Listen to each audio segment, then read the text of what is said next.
That sounds, Greg, completely reasonable. But here's the thing, college sports, and when it comes to college sports and money, there's nothing truly reasonable about it. What's up, everybody? Welcome back to another episode here on You Think, presented by Audiorama and Body Armor.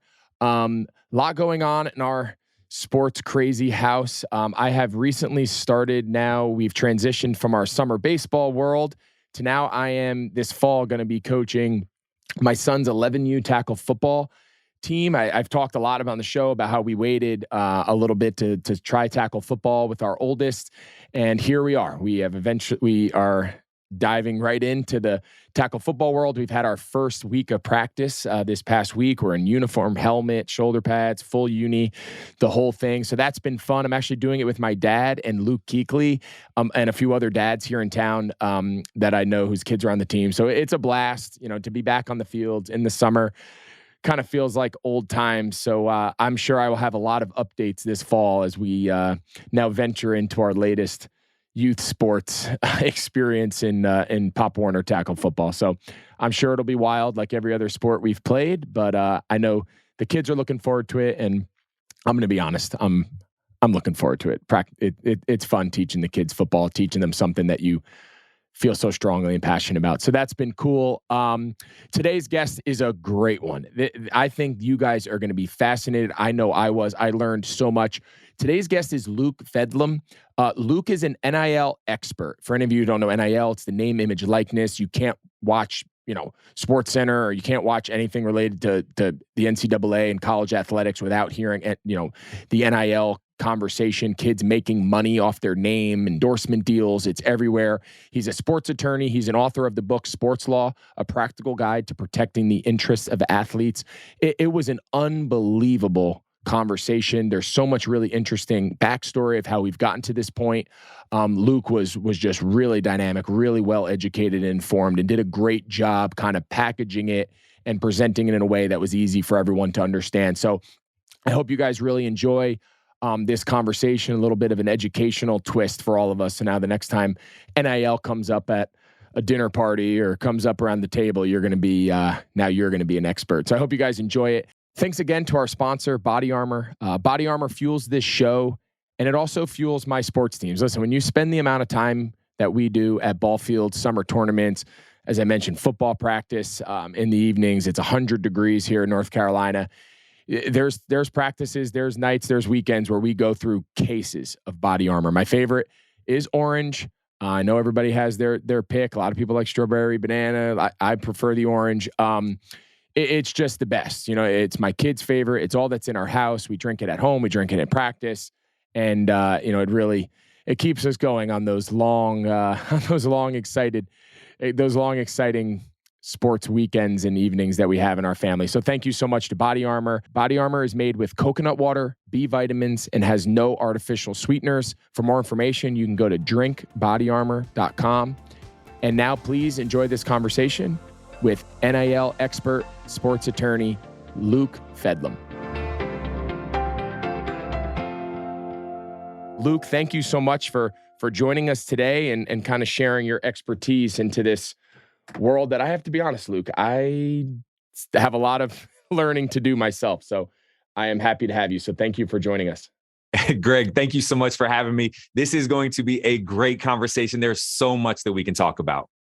There is. So first and foremost, right? So anyone you're watching Sports Center, you're reading Twitter, NIL is just thrown around now. It's a common phrase, but let's just back up and start from the beginning. Name, image, likeness. Just explain to everyone listening exactly what that means, what it means for the athletes, what it means for the schools, the boosters. Just give us a good starting point to jump off from exactly what NIL is. Sounds great. And for your listeners, get prepared. We're going to have a 3-hour episode today because it's going to take us a long time to get into all of this. So name, image, and likeness. And I love that you're starting with what is it? Because a lot of times people don't always understand what name, image, and likeness actually is. So I'm going to give you maybe 2 different ways of thinking about it, maybe a legal definition and then a more practical understanding and definition of NIL. So name, image, and likeness from a legal perspective, it's all about your persona rights, the rights that we as individuals have to our name, to our image and our likeness. And when the NCAA allowed for schools to come up with their own policies related to name, image, and likeness, it basically said, student athletes, you can now license your name, image, and likeness to a third party for compensation. Right. But let's break down even what that means, because a lot of student athletes, we have the honor to really travel around the country and work with college athletic departments and talk with student athletes. And a lot of student athletes don't actually understand what the individual components of name, image, and likeness mean. So name is just that, right? It's your name. It's Greg Olson. Got it. We understand what name is, and most student athletes do as well. Image is a video or a picture of an individual. Right. So that's something that can be very clear. We know we're used to seeing as athletes, seeing pictures of ourselves or videos and what have you. That's the image portion. But likeness, a lot of people think that likeness has to do with someone's celebrity status or likability, their followers or likes on social media. Likeness is actually defined as a graphic representation of someone. So if we were to think about Michael Jordan, right, we know the Jumpman logo on sneakers and on apparel, we know that reflects that is an image or, a likeness of Michael Jordan. So that's really what name, image, and likeness is. And it's this idea now that student athletes can license the use of their name, image, and likeness for the first time to a third party to be able to be compensated for that. But broadly speaking, and this is the more practical definition, broadly speaking, name, image, and likeness, or NIL, really is the opportunity for student athletes at the college level and at some high school levels. We'll talk about that, I'm sure, in a little bit. But for them to be able to make money and earn compensation in ways that student athletes have never been able to before. And that's what we're seeing. Yeah, I mean, I remember back to when I was in school, when I was in college, early 2000s. So again, not too long ago, but it was 20 years, but not too long ago. So early 2000s, I'm in school. This conversation with the NCAA was around then. It was around probably 20 years earlier than that, right? So I remember being in school, and the conversation centered around, should student athletes be able to get more in their scholarship stipends, their scholarship checks, which was like a monthly, every first of every month you got a check if you lived off campus. It'd pay for rent, food, whatever it was, anything non-school related. And the NCAA, and there was constant back and forth. You'd see coaches make, at the time they're making millions of dollars and being able to leave and go to different schools. And then these kids are stuck with their scholarships and they're not able to transfer. Again, a whole separate policy. But the point is, this conversation's been going around now for decades. And I was always a big believer that the NCAA kind of shot themselves in the foot if they would have been a little bit more open-minded 20 years ago and said, you know what? We're making millions of dollars on the backs of these college athletes, specifically the revenue generating sports. If we can just up their monthly, build it into their scholarship check or give them some more off campus, food coupon, whatever. There was a million ways to slice it. And they were so hard headed and they were so narrow minded that now once the case reached the Supreme Court, which we're going to get to, now the floodgates are open. So along those lines, give us a little history of how we got here. I remember going through it, like I just said, as an athlete, but give us a little more behind the scenes journey that led to the big court case, which just made it a free market and made it what it is today. Were there steps along the way that maybe we could have headed this off and had a more compromising system? Absolutely, Greg. You hit it right on the head. The NCAA could have dealt with this and really, truly, in 2009, 2008, 2009, 2010, there was this court case that was going through called Ed O'Bannon. And it was the Ed O'Bannon case. And he took on the NCAA and he took on EA Sports. And most people remember it because that's what really brought the end to, EA, NCAA football and basketball. But at that time, that's when the NCAA could have said, hey, here is a more common sense approach to how we can make sure that student athletes, since we're making millions and at the time even billions of dollars off of the athletic ability of the athletes, they could have made a common sense decision as to what name, image, and likeness could have looked like back then. But they didn't. So how did we get to where we're at today, to where the floodgates have now opened, as you said? So really fast forward from then, that Ed O'Bannon timeframe, 2008, 2009 to 2019. So 10 years later, 2019, the state of California said, we want to put together legislation for student athletes who are in the state of California at an institution of higher education for them to be able to earn compensation off of their name, image, and likeness. And the state of California, their state legislature, ultimately ended up passing that in 2019. And what they said was, NCAA, we're going to give you time to figure this out. So we're going to make our state law not go into effect until 2023. And that will give you these 4 years to kind of figure it out. But guess what? Because this is state law, NCAA regulations cannot trump state law. So ultimately, you're going to have an issue if we, as the state of California, allow for student athletes within our state to make money and it doesn't happen nationally. So it really did put the fire under the NCAA to figure this out. So they put together working groups, legislative working groups, to try to figure out what this could look like. And there are some really big issues that they're dealing with because the NCAA doesn't want to be sued. They get sued all the time. So they want a safe harbor. So they're trying to figure out what can this all look like. But then let's go to 2020. So in 2020, Florida, the state of Florida says, well, hold up. If California's doing this, you know what? We're going to do the same thing. So in 2020, the state of Florida said, we're passing name, image, and likeness legislation within our state for student athletes at the college level. But we don't care about being kind to you, NCAA. We want to rush this. And now 2021, July 1st, our state law is going to go into effect. So now NCAA, you now have until July 1st of 2021 to come up with a plan for name, image, and likeness. And so the NCAA regrouped and they put together their working group and they said, okay, they started to come up with regulations. It's amazing when you're forced by state law to potentially do something, how quickly you can come up with these ideas. Of course. It took them 20 years. They couldn't figure it out. Right, exactly. So they said, okay, started to put together model rules for what name, image, and likeness could look like. Now, fast forward to January 10th or so of 2021, where they were about to vote. The Division I Council of the NCAA was about to vote on these name, image, and likeness regulations that they were coming up with that had certain guardrails, limitations, and protections in place. But the Department of Justice for the federal government said, hey, NCAA, you know what? Why don't you hold off on this? Because we think that there's some potential antitrust violations. And we know that there's this Supreme Court case, this case that's navigating its way to the Supreme Court that might shed light on this. And so the NCAA then stopped. They did not take that vote. And when that happened, many other states said, okay, well, we can't let California and Florida have these laws in effect. So now states across the country are starting to pass kind of very simple, common sense legislation that says our student athletes within our state can earn compensation from name, image, likeness, setting it to go into effect in July 1st of 2021. Fast forward to March, we had oral arguments for that NCAA versus Alston case. And then we got the decision from the Supreme Court towards the end of June of 2021 that said, unanimously, NCAA, you have lost. NCAA, you do not have the ability to put limitations and limits or caps on the compensation that student athletes can earn. Now, let's just be clear, and I want to make sure I know that your listeners are informed listeners, and I want to make sure I'm giving them the right information. That Supreme Court case of NCAA versus Alston did not specifically deal with name, image, and likeness. It actually dealt with the ability for the question before the court was whether or not the NCAA could put a cap or a limit on the education-related benefits that student athletes receive. So thinking things like iPads or laptops or, stipends for studying abroad and things like that, education-related.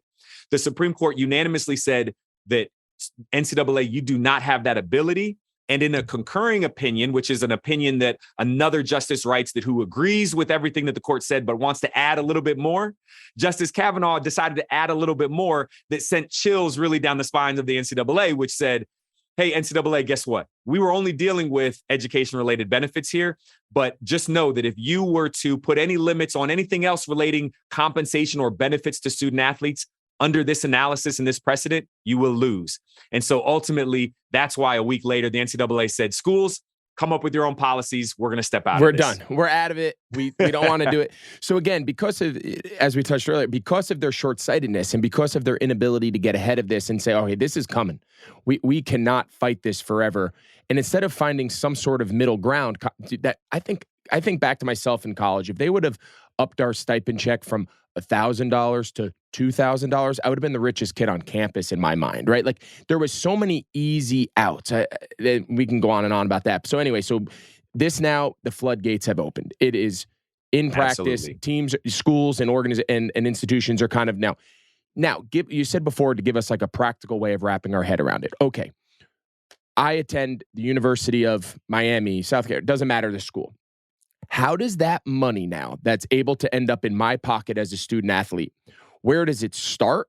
What are the paths in which it's passed? Which hands are is it passed through to end up in my pocket and still be classified as legal? Because my understanding from just talking to coaches and athletes and guys that I know is they don't even really know, right? Like there's still a lot of gray area about, like, in theory, here's what's allowed, but there's no one policing it. There's no one enforcing it.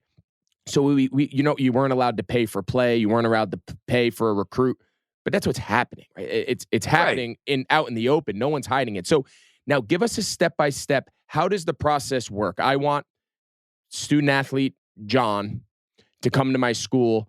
I'm going to, be hear this word collective. Like, give us an understanding of the practicality of now how this all is put into place.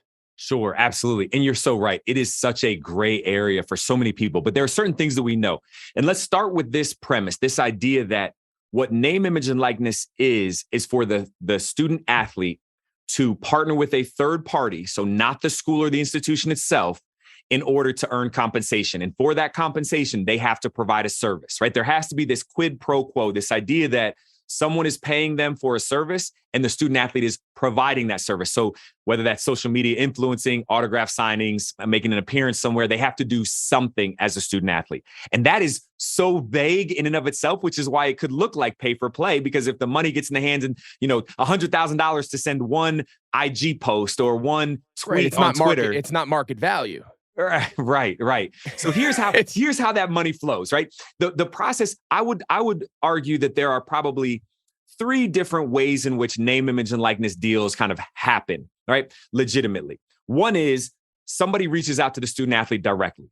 That happens. Student athletes, I know back when we were in college, social media wasn't a thing. So it wasn't like people were just DMing us, right? But now everyone can student athletes on July 1st last year started putting on their social media, my DMs are open. I am open for business, right? Yep. I mean, of course, great idea. Yep. So people might reach out directly to that student athlete to say, hey, we would love for you to represent our brand. We'd love for you to represent our car dealership, our nutritional company, our clothing company, whatever it may be. So student athletes sometimes will get people reach out to them directly.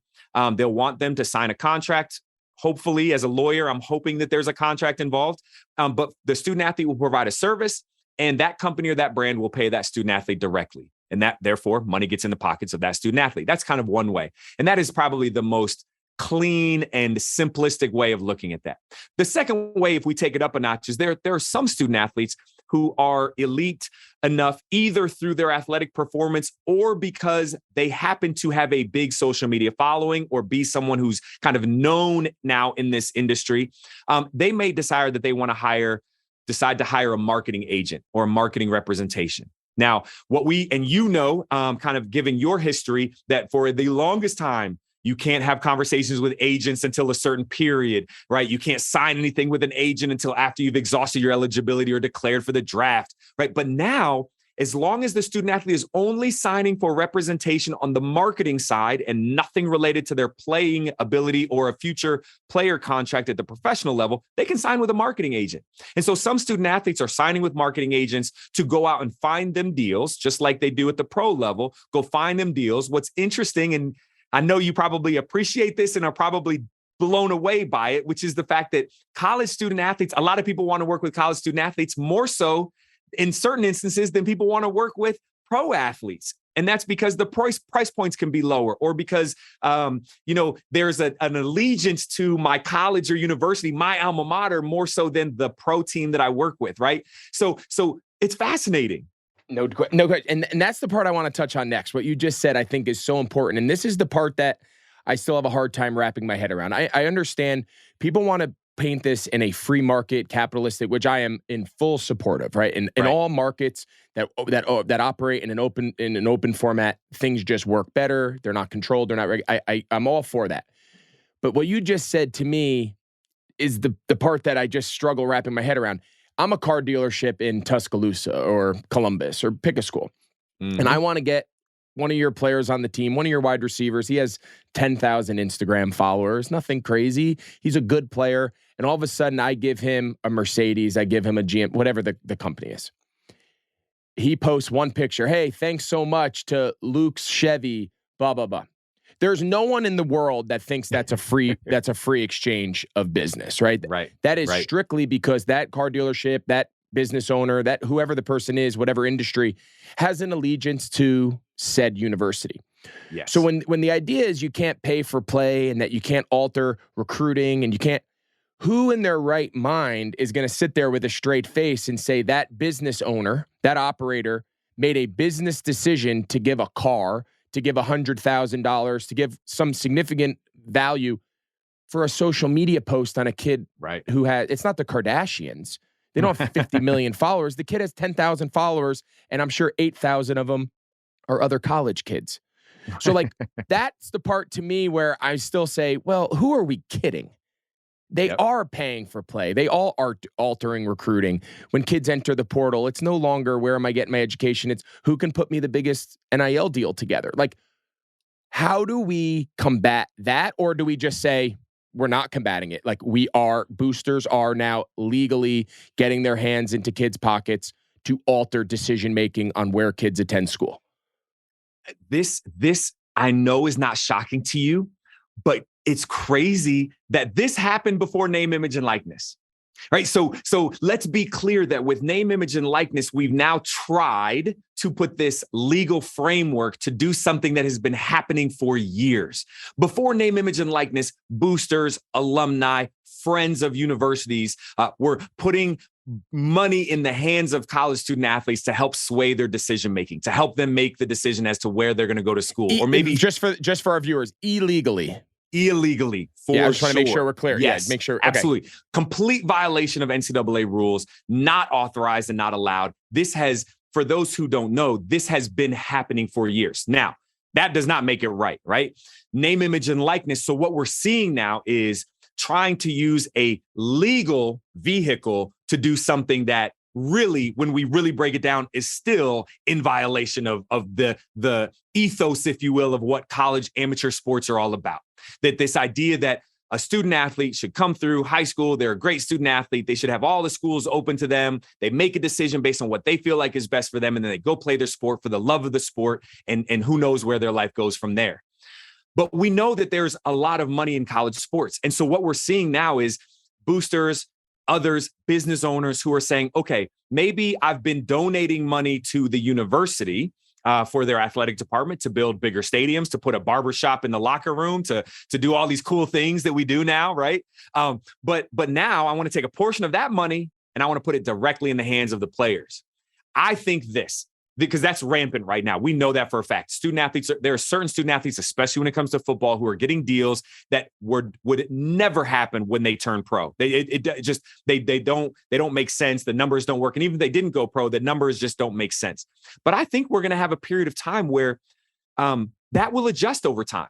I think that when you think about it, if I'm a donor and I donate to an institution, usually I get a tax benefit for that, a charitable contribution to a nonprofit organization. I might get my name put up on the stadium or my name on a meeting room or something along those lines. I get access to practice maybe, or to games and season tickets. I get something in return from it. But if I'm a business owner and put money in the hands of a student athlete that maybe go to the school that I care about, the only return on investment that I might be getting here is them delivering a championship to my institution. And I think that over a few years, we're going to see that some business owners may say, I'm not getting that return on investment. Maybe I don't want to keep doing this. I think that's really interesting. And let me give you this kind of play devil's advocate here for a minute. I agree with everything you just said. I agree with completely.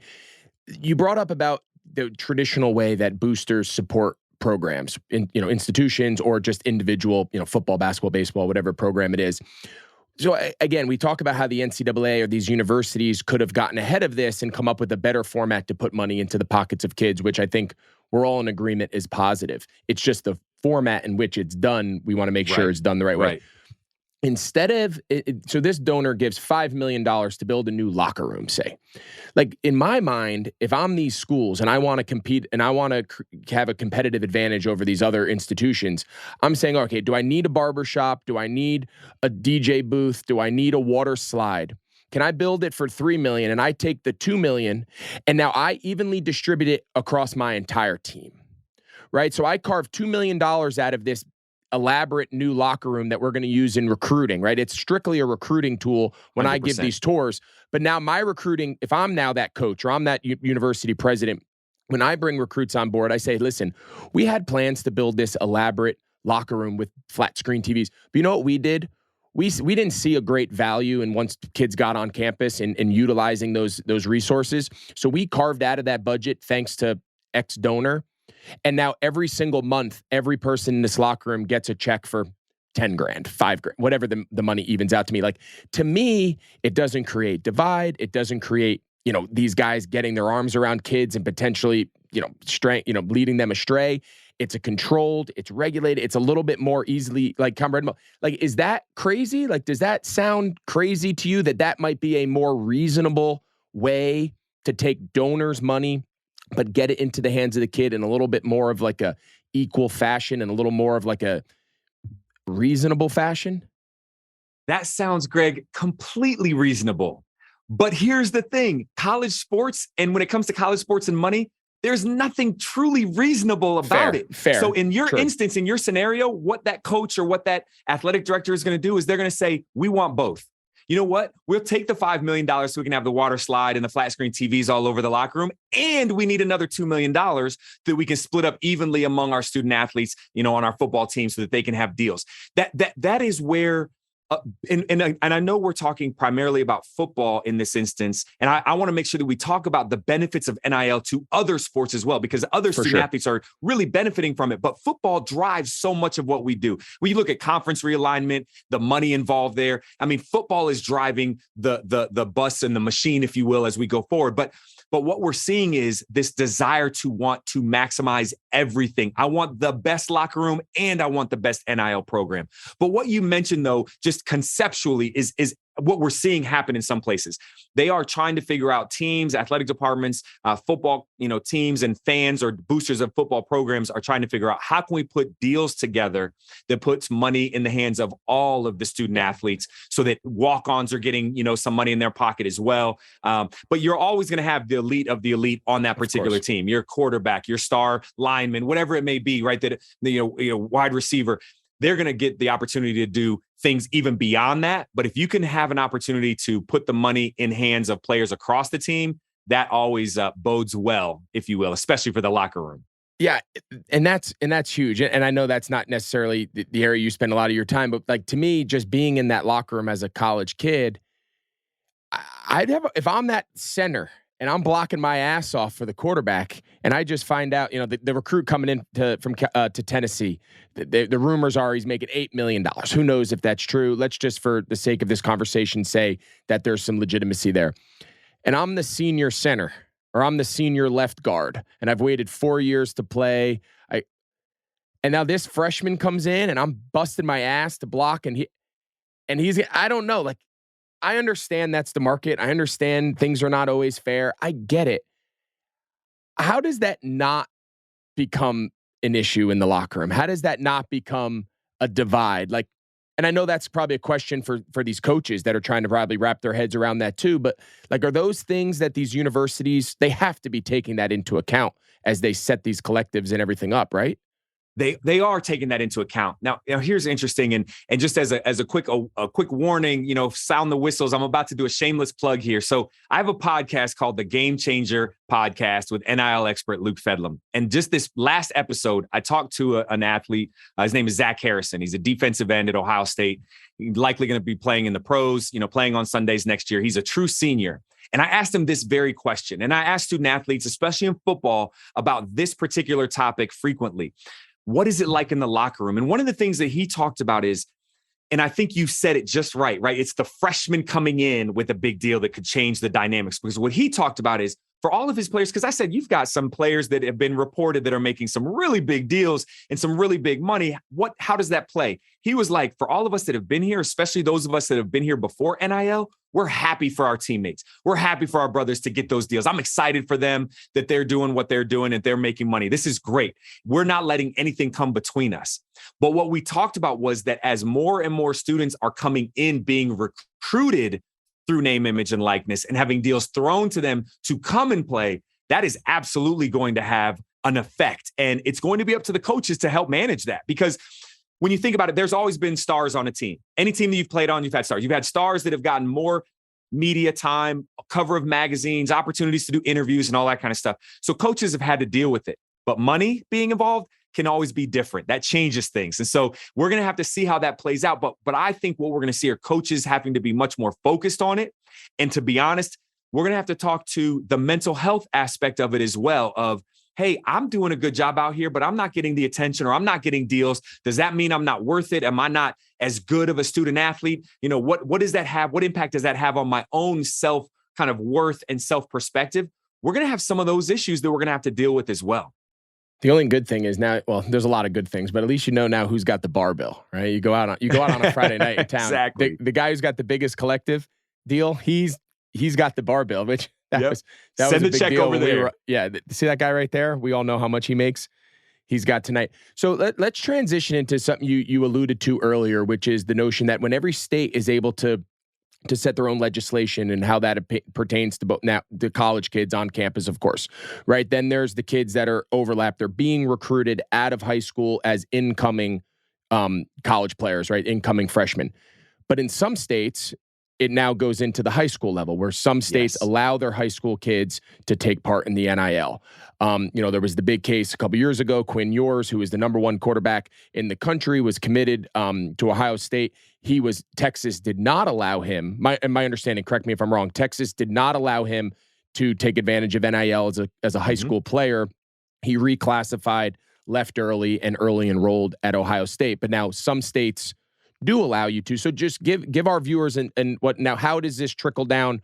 We talk a lot about the college kids. Well, now I have a 16-year-old. I have a 15-year-old. Yes. I have to now start worrying about, we talked to Malachi Nelson, a big recruit from California going to USC. That's right. And him and his dad have an agent. They had people that talk to me about the experience and whatnot as it pertains now to even the younger groups at the high school level. Sure. So there's a couple ways to look at this. First, let's just set the stage that if you're a high school student athlete that is going to play in college, you'll be able to participate in name, image, and likeness no matter what college or university that you go to.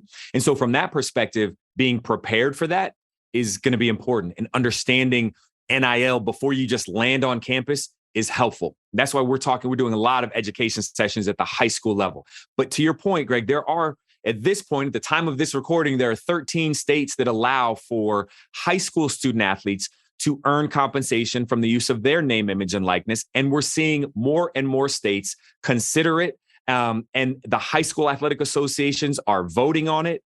They are approving it. So we're going to continue to see year over year, more and more states allowing high school student athletes to engage in name, image, and likeness. And what that means is that if you're a high school baseball player or football, basketball, if you're a high school swimmer, and this is what's interesting, because so many high school student athletes at this point, the younger generation, they are so engaged in social media, having social media followers and things like that, that even if they're not the star athlete, they can still earn because of the number of followers they have, doing social media influencing.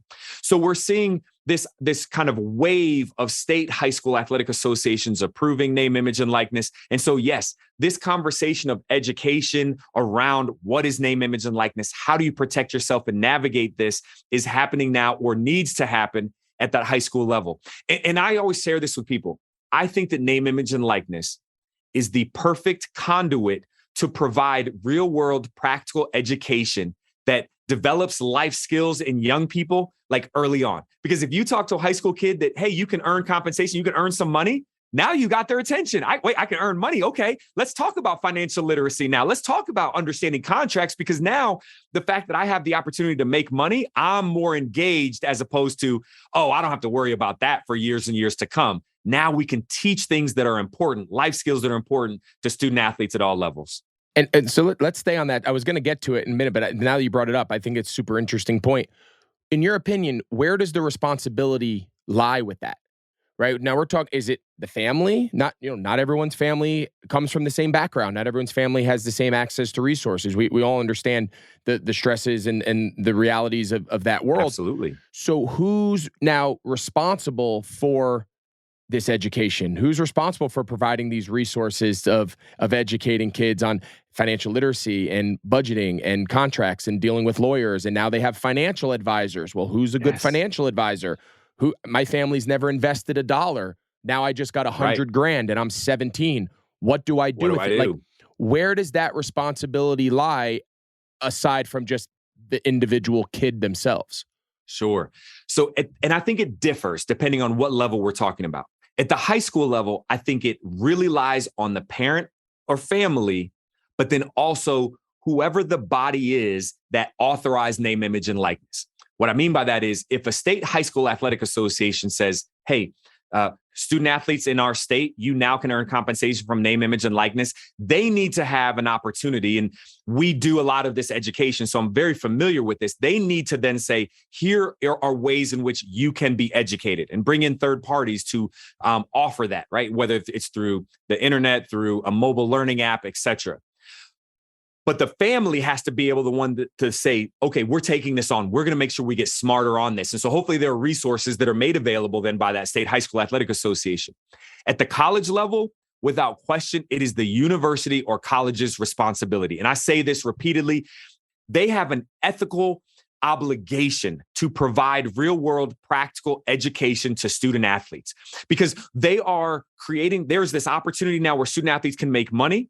And if colleges, we always talk about how historically, student athletes go to school, they get paid by their education, right? They get paid by the scholarship that they receive.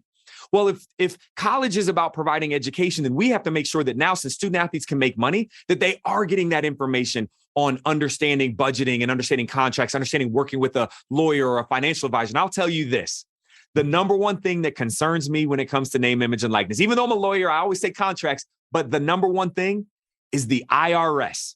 I am much more scared of the IRS than the NCAA. That's a great point. And here's the thing, we do this education, we work at all levels. So we've done about 7 or 8 NFL teams where we've gone in and talked to their rookies as part of their rookie onboarding or rookie transition program. And we talk about decision-making. We talk about, transitioning from college into the pros and how do you protect yourself and all that. And one of the things we've talked about is how this class of rookies at the NFL level, it's the first time that they've ever had rookies come in that were making compensation through name, image, and likeness. And every presentation that we've done, there was at least one rookie that would come up afterwards and say, hey, I made money last year with name, image, and likeness, but I didn't pay any taxes. Like, what do I need to do now? Right? That's a reality. So that education has to occur. And at the college level, it's the responsibility of the colleges, universities. At the high school level, it's kind of a shared responsibility between parent and family, as well as a high school athletic association. I think that's such a great point. I mean, how many young kids could even explain taxes? How many young kids could understand filing a tax return? How many young kids could I think that's such a key point for our listeners to really wrap their heads around because, again, yes, it all sounds great. The kids are making money, but now the Pandora's box that it opens, kids now have a crash course. And as you mentioned, colleges are definitely set up to be able to handle this, right? If a college institution is not able to provide their student athletes, but really you would hope that this would just be curriculum at the entry level, 101 financial literacy for the entire student body, let alone the student athletes. They're set up for that. The high school one scares me a little bit, right? I mean, we family dynamics are very different. The resources of public school systems in different areas are very different. The resources of athletic budgets, the athletic budgets in some of those towns in Texas are a hell of a lot different than they are in Mississippi. And it's the reality of the system of the way our education system is set up in our country. So to me, that's a little dicey to me. I think there's a lot of hope there, and you hope these people do it the right way. Yep. But I fear for these kids, these young kids now that have all these opportunities and all this money thrown in front of them that they're prepared to do things the right way. Absolutely right. And the challenge, especially at the high school level, is that most high school student athletes are still minors. So the parents are the ones that then have to actually sign the contract on behalf of their son or daughter. Interesting. So the parents need to get this education too. We just did a session with some high school student athletes and their parents last night together. And we did this education together. And the parents had just as many questions, if not more, than the student athletes, because they want what's best for their son or daughter. But resources are different. Starting point and understanding of financial worlds are different. I never talked about legal. I never knew when I was a kid that lawyers do more than just defend you when you're in court. I didn't know that. Now that's what I do every day. It's so true. So you've got to get that exposure and that understanding. and you're right, it's dicey, but here's the thing. We can't put this requirement on high schools, on high school coaches, athletic directors, principals. We can't do that because they're not equipped for that. They already have so much that they're dealing with. The high school athletic associations don't want to be too involved because they don't want the liability exposure. So they have to find appropriate third parties that have this ability then to educate the masses and then communicate that to parents what resources are available so that you can be educated and that your son or daughter can also start to be educated in this world. Yeah, that gets pretty convoluted there for a while, but hopefully as time goes on and this becomes more universally practiced across all states, hopefully more of these resources and more of these educational components like you're talking about get ironed out and get a little bit more realistic and applicable, that we can now kind of set this template across the thing. I want to just segue slightly, but it's still related into this recruiting process now. You see so often, whether it's in the transfer portal or just directly out of high school, and I think this is important, male, female, revenue-generating sports, non-traditional revenue-generating sports. How does that look now, right? So you identify a young kid in high school. In the days I was coming up, every letter, every flyer you got, every message you got was about education, GPAs, the kids we graduate, campus, draft picks, developing tight ends. That was the basics of college recruiting back then. Now, obviously, I hate to say it, that's secondfold, especially at some of the big schools. But just across the board, what are these conversations now, and how are these schools kind of skirting the rules where you're not allowed to use the NIL stuff in collectives in recruiting practices, but they still kind of are? What does that look like for these families trying to navigate? We talked a little bit with Malachi and his dad, but I'd love to dive a little deeper into how the schools handle it, what those internal conversations are, and then how it's presented to the family through the recruiting process. Sure. So recruiting is completely different these days. It evolves all the time. And what we're seeing, if we set the stage for the listeners, recruiting, schools will use whatever assets they have available to help recruit. So they'll talk about things like they'll show their locker rooms, like we talked about earlier. They'll talk about the number of student athletes that they put into the pros. They'll talk about their tradition. They'll talk about all of these different things are assets, right? Their coaching staff, where the coaches have been, and how the championships won, and the history and tradition and everything. Name, image, and likeness has now become another asset that schools will use as part of their recruiting. This is what we're doing. These are the deals that people who are on our team, student athletes that play football here at this institution, even in the past year, these are the deals that they've gotten. Right? I can't promise you as the coach and as the athletic director, as anyone from the university side, I can't promise you a deal, but these are the deals that our student athletes that come and play here are getting. And so we're seeing an interesting kind of partnership, if you will, and I'll use that term loosely, but an interesting relationship between collectives, NIL collectives, and the athletic departments as well. The NCAA came out with guidelines that said that NIL collectives could not use name, image, and likeness deals to recruit prospective student athletes. But we know that still happens. They're not supposed to, but they do. And it's this idea that if I can promise you a deal when you come here, that will hopefully help you be more likely to decide to come here. I've talked to a lot of different parents that have had either schools, representatives of schools, or collective representatives reach out to them to promise them these types of certain deals. So we're seeing that. But you bring up such a great point when you talked about recruiting, because the other thing now that's happens because of the transfer portal, we also have a recruiting push that happens currently for student athletes that are already on the roster at a particular institution, because now, since they have the right to transfer without having to sit out for a year, coaches, athletic departments have to continually recruit their student athletes that they already have on their roster so that they don't lose them because another school with another collective wants to recruit that student athlete away with a name, image, and likeness deal. It sounds exhausting. Like college coaching always to me sounded exhausting. Recruiting year round, putting out fires with college kids, fundraising boosters. I cannot imagine what these guys go through. I had dinner the other night with Mario Cristobal, the head coach at the University of Miami, and just picking his brain. It's never ending. It's 24 hours a day. It's a constant loop. And I think you make such a great point. You're not just recruiting new players. Every single day, you are re-recruiting the players on your roster. That's right. And I've said before, and I know we're not going to dive too deep into the transfer portal, but I still think it's somewhat related. I think if I had my perfect wish, I'm great with the NIL in its own right. I'm fine with the transfer portal in its own right. Ideally, I think the NCAA should have just hitched their wagon to one of the two. And I'll tell you why. My concern, so take the kid from Pittsburgh, right? So coming out of college, USC probably didn't recruit him, or he probably would have went there. But he's there now. Mm-hmm. But Pittsburgh's the one who gave him the scholarship. They recruited him out of high school. They put all the time and energy to develop him into a Biletnikoff winner, top wide receiver in the country. Yep. And then he enters the portal and goes to the highest bidder, which ended up being USC. And I'm Pittsburgh saying, well, where was USC 3 years ago? Where were they when you were a 3-star recruit and they didn't want you because they signed 4 5-star receivers that year? If you could do the NIL, but once you went to that school, you were like the old transfer rules. You had to sit out a year. You can only do it once.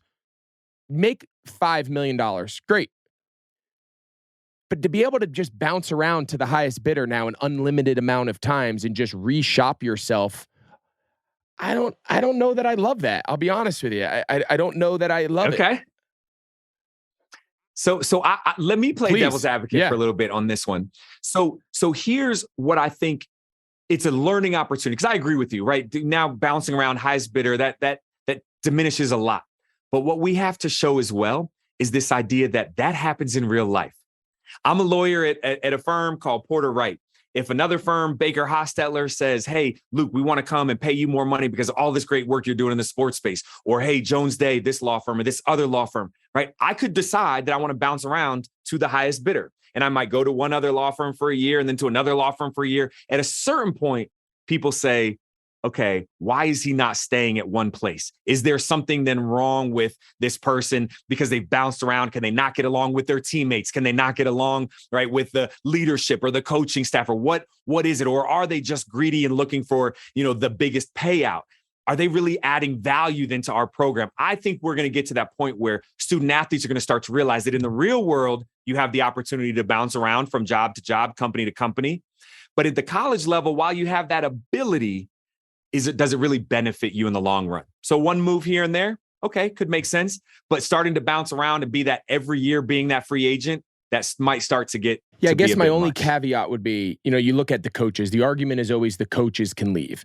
But the coaches only can leave if they're bought out, right? So there's buyout clauses, that's right. And then in the real world, there's non-compete. So I'm sure your law firm right now, if you left, you wouldn't be able to just there's probably non-competes and saying, listen, if you're not going to work for us for X number of years, you can't go work for A, B, and C, law group. Or, when I was a player, I had free agency, but I had a contract that I could only hit free for a certain period of time. But what we've created now in college football is you're a free agent every single year, and you can be a free agent every single year.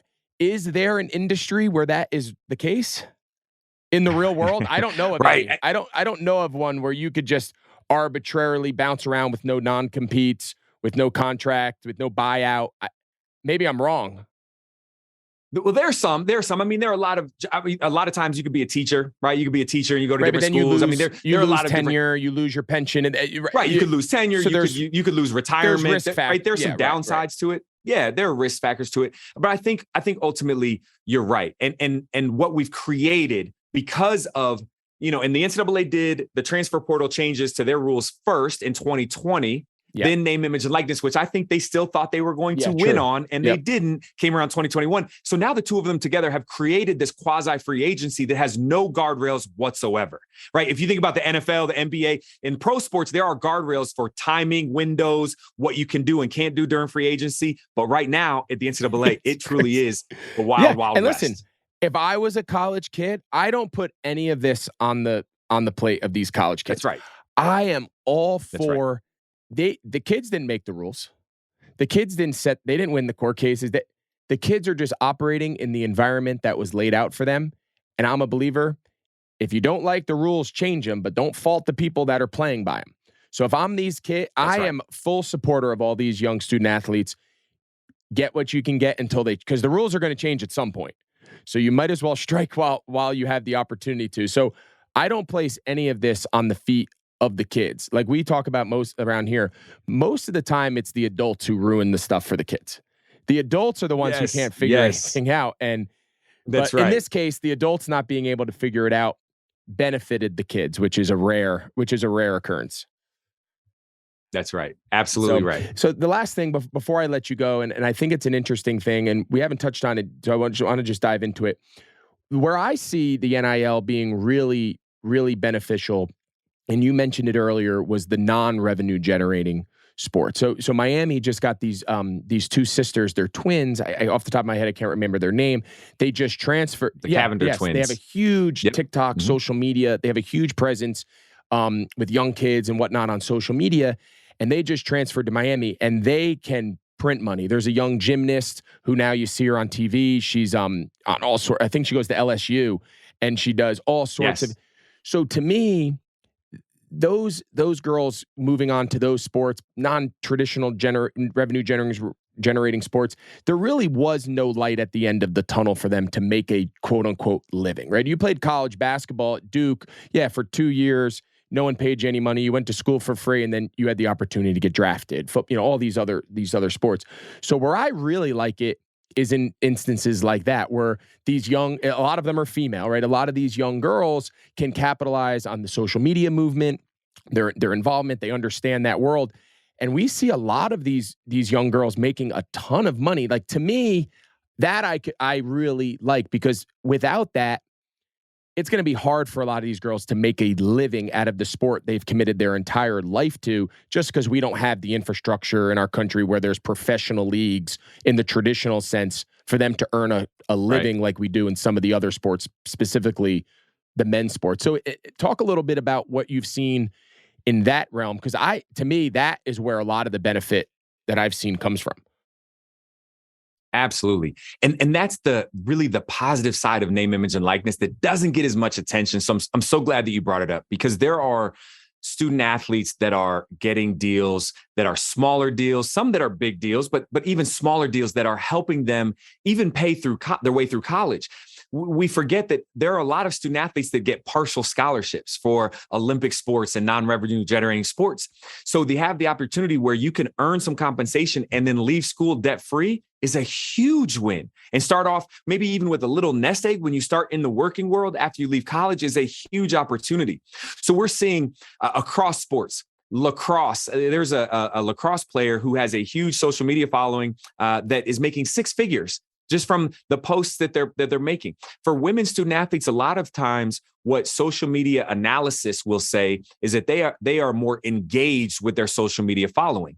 And so it's the engagement that brands are truly looking for. So when a brand is trying to penetrate a market, they're going to look for someone who has high engagement to be that influencer for them on social media. Just like flip to what we talked about earlier on the men's side, somebody has 10,000, a guy has 10,000 followers. He never talks to his followers and engages with them, but gets this deal because he's on the football team. But when you look at that's not a real business deal for traditional purposes. But you look at a women's student athlete that has a highly engaged, maybe she only has 10,000 followers, but she's highly engaged. So every time she puts something out there on social media, there's comments, there's engagement, there's interaction with her post. That's what brands are really looking for. So we're seeing more and more of those opportunities present themselves for women student athletes and for student athletes in non-revenue generating sports. And the last thing along those lines that I'll say is there are student athletes now who are able to earn compensation by going back to their hometown where they might be the only person that's a D1 student athlete in their sport. And they can do clinics and camps and do coaching sessions and private coaching sessions with students where they can now make money off of that. And it falls under name, image, and likeness. And what a great opportunity for them to put money in their pocket during the summertime or during their off season in ways that they've never been able to before. That's a really good point. We run a tight end camp of NFL players called TEU every summer in Nashville. And for the first time this year, we were able to bring 4 college kids under the name, image, likeness program that they were able to attend. So, again, outside of the deal they struck, we could pay for their dinner. We could put them up in the hotel. Yes. For 2 days, they, in essence, were no different than the NFL players. They practiced with us. They ran routes. We did training. And it was just what a cool opportunity for these kids. And then they went back to their coaches were all great. They gave them a couple days out of summer program, knowing they were come down to work with us. Right. So I think those are great points. It's not always the transactional business component. It's some of these other avenues that in the old days you couldn't go work a football camp. You're an NCAA right. Division I football player, and when you're home for the summer, you can't go get paid to work a football camp. So like I think that's a great point that you brought up.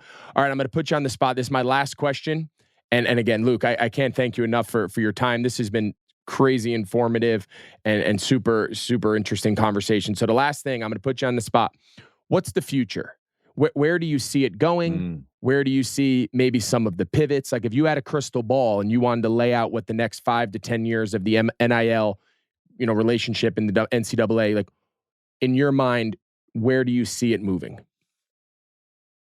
I think name, image, and likeness. And this is a great question. And so many people in this industry get the question. And oftentimes the response is, we don't know. We don't know where this is all going. Here's what I say to that. I think colleges and universities will decide where name, image, and likeness is going. Ultimately, I think that university athletic departments will realize we don't want third parties, these outside collectives and other organizations coming in saying what name, image, and likeness should look like and taking advantage of the opportunity to make money off of our student athletes. We're going to take this in-house. I think we're going to see more colleges and universities start to say, we can do this. We can use our corporate sponsors and cut off a portion for our student athletes to put deals together. We can have our donors who are donating for our locker rooms and other facilities that we can now take a portion of that and make deals for our student athletes. We can work with our own licensing for them to use our marks of the logos and the marks of our institution in their promotion and advertising.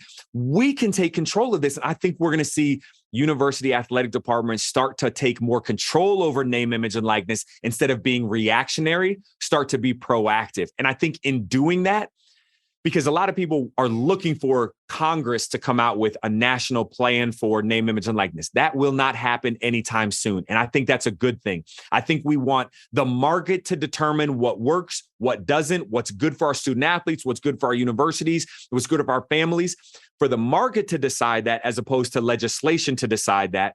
And so that over the next few years, if we start to figure that out as an industry ourselves, then Congress doesn't have to step in. Or if they do, the innovation has already been there so that when they come up with legislation, it's common sense legislation that just protects people, that doesn't put hindrances that don't make any sense. So I think we're going to see universities take control of this and take more of this in-house into the future. I think that's super, super smart. I think that's really insightful. And I think your understanding, your wisdom on this, obviously you live this world and the resource that you're bringing to our viewers today by taking this time to kind of answer these questions and paint this picture of what this, it's changing by the day, right? I mean, every single day there's a new press release, a new story, a new court case. So for you to kind of come and paint this in a picture that we can all kind of wrap our heads around.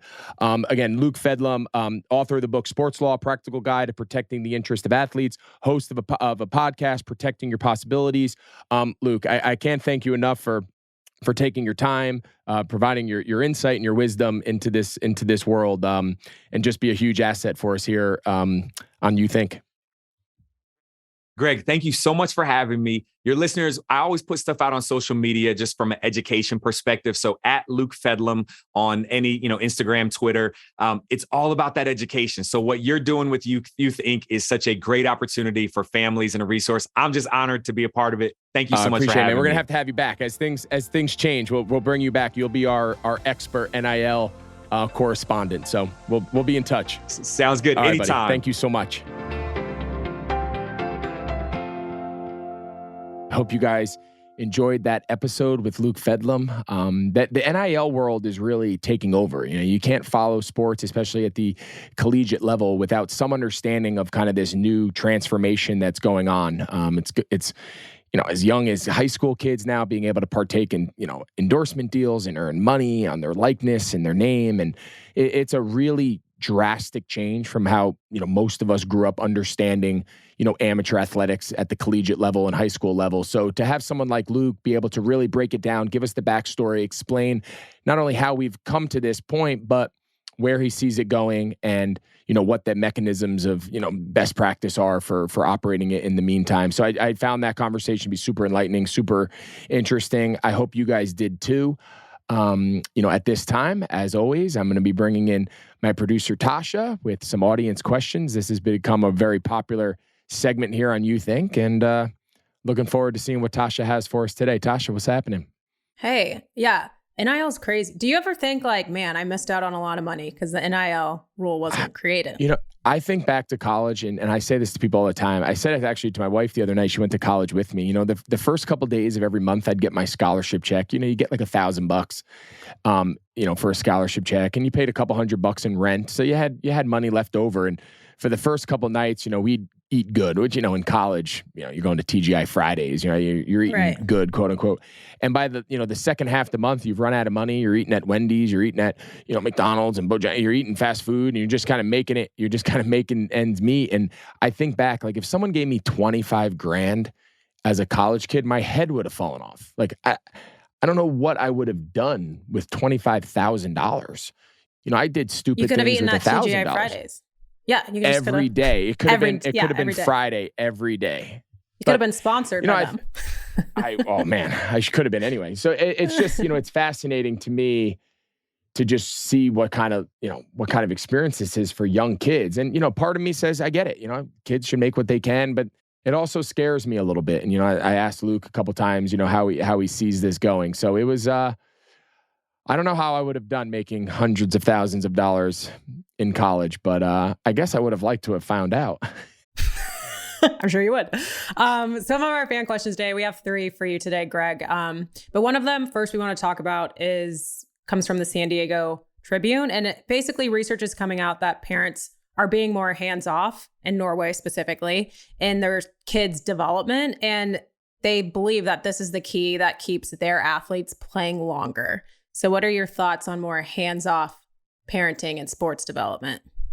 I read that and I found that to be pretty interesting. I guess the question that I would have for them would be, there's always underlying context. Are the families able to be hands-off because the structure of the sport, whether basketball, baseball, whatever the structure of the sport has such a good foundation, has such good instruction, such good developmental, practices that the parents don't have to be involved, right? Is it the parents are not involved because it's so good, or is it so good because the parents aren't involved? So I guess it's like chicken or the egg. That would be my first question. And then listen, if I could drop my kid out of practice and I'm confident that the coaches, the instruction, the development, the organization, the culture, the messaging is done top notch, I don't have to coach the team.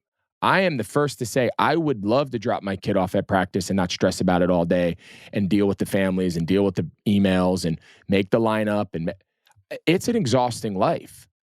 I would love to not do it, but I'm not going to drop my kid off and have the opposite experience and then drive away and, go golf and say, I'll pick you up in a couple hours when practice is over. And that I'm not doing it. I'm not going to put my kid in a situation where I don't feel like it's being run the right way, a healthy way, a developmentally appropriate way. And if it's not done by somebody else, then parents find the need to get more involved. So that would be my response to this study. If parents don't have to be involved and the practices in place are really good and really successful, that's every parent's dream.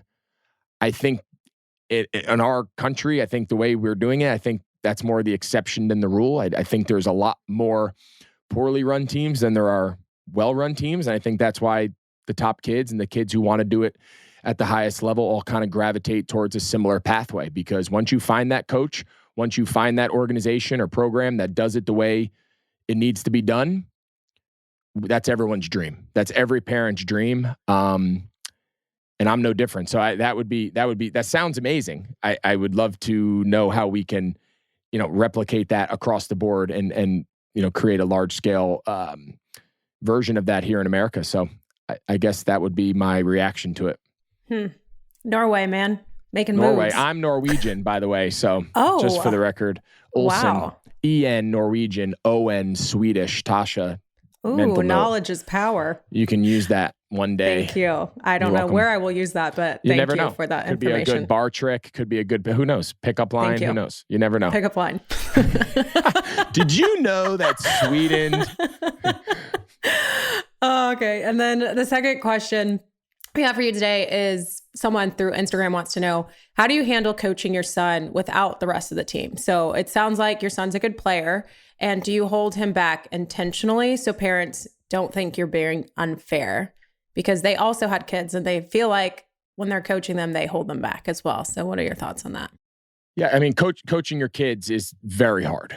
It is very hard. There is no perfect strategy. There is no perfect, methodology of doing it. I think that the baseline approach that parents who coach their kids' team should have is you need to coach your kid like you would coach anyone else's kid. If they're the best player, they're the best player.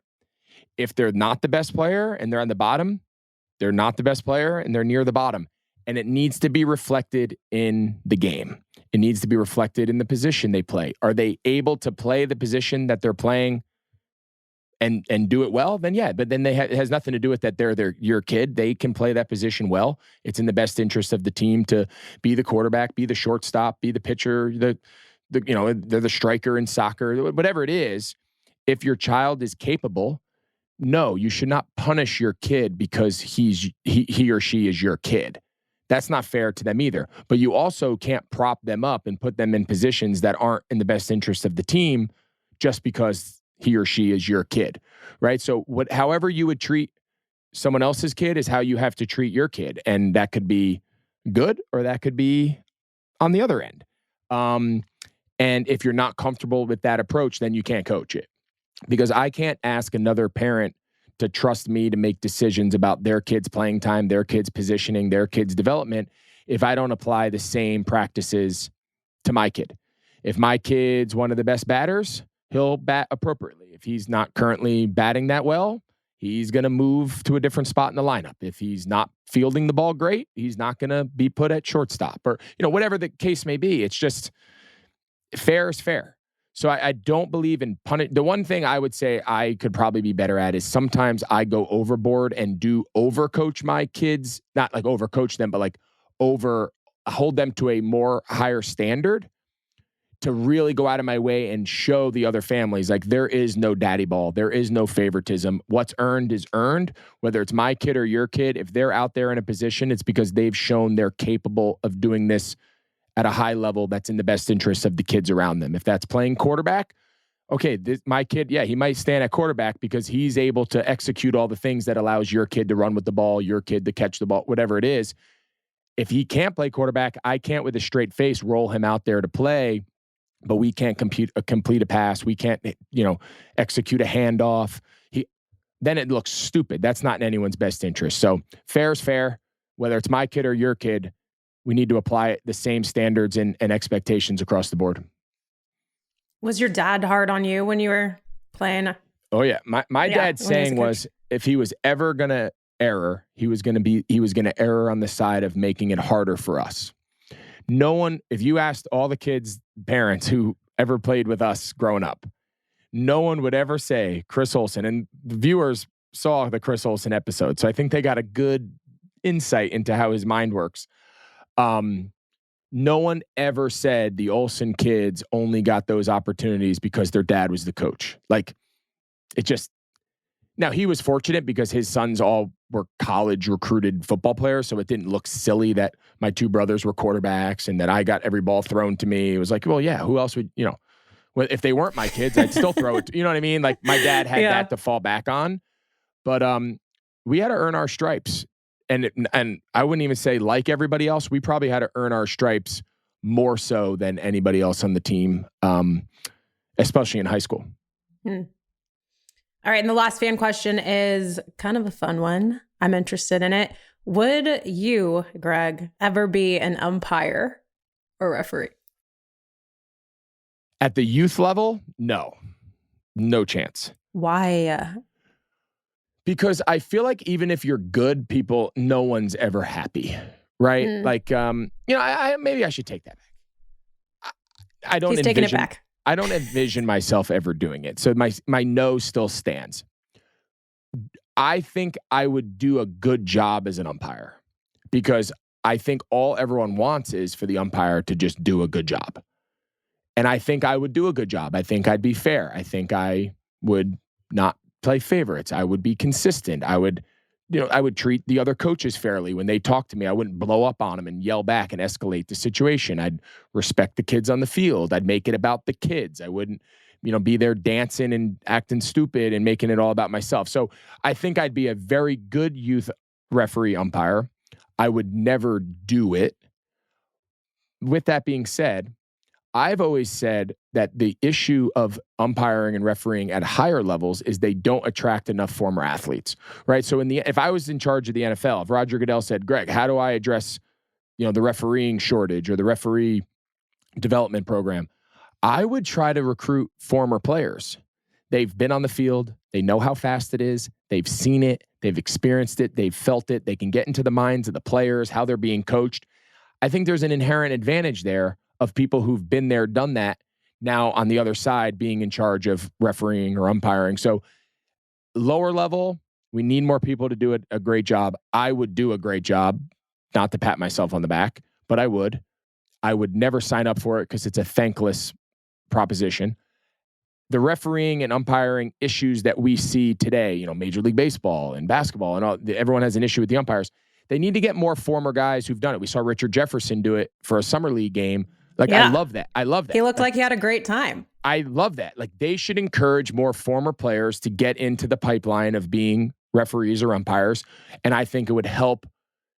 I think it would help the game. I think having people that have lived it, breathed it, played it, understand the mindset, now making decisions that could be huge decisions in the outcome of the game, I think would be good for those higher levels.